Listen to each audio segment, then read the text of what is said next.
మన జీవితంలో మనకు ఎదురయ్యే ప్రతి ఒక్క సమస్య కూడా మనం ఉన్న స్థాయి నుండి మరింత కింద స్థాయికి పడేలా చేసి ప్రతి క్షణం కూడా తీరని బాధకి గురి చేసి నా యొక్క జీవితం ఇక్కడతో నాశనం అయిపోయింది అనిపించేందుకు ఎదురవుతాయా, లేక నీ యొక్క పొరపాట్లు నీకు తెలిసేలా చేసి నీ యొక్క సామర్థ్యం 100 రెట్లు పెరిగేలా నీకు సహాయం చేస్తున్నాయా అనే విషయాన్ని ఒక్క క్షణం నీవు ఆలోచించు.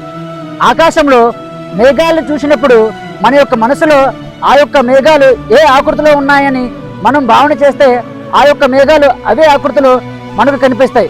అదేవిధంగా మన యొక్క జీవితంలో వచ్చే అనేక రకాల సమస్యలు మన యొక్క జీవితాన్ని నాశనం చేసేందుకు వచ్చాయనుకుంటే మన యొక్క జీవితం నాశనం అవుతుంది.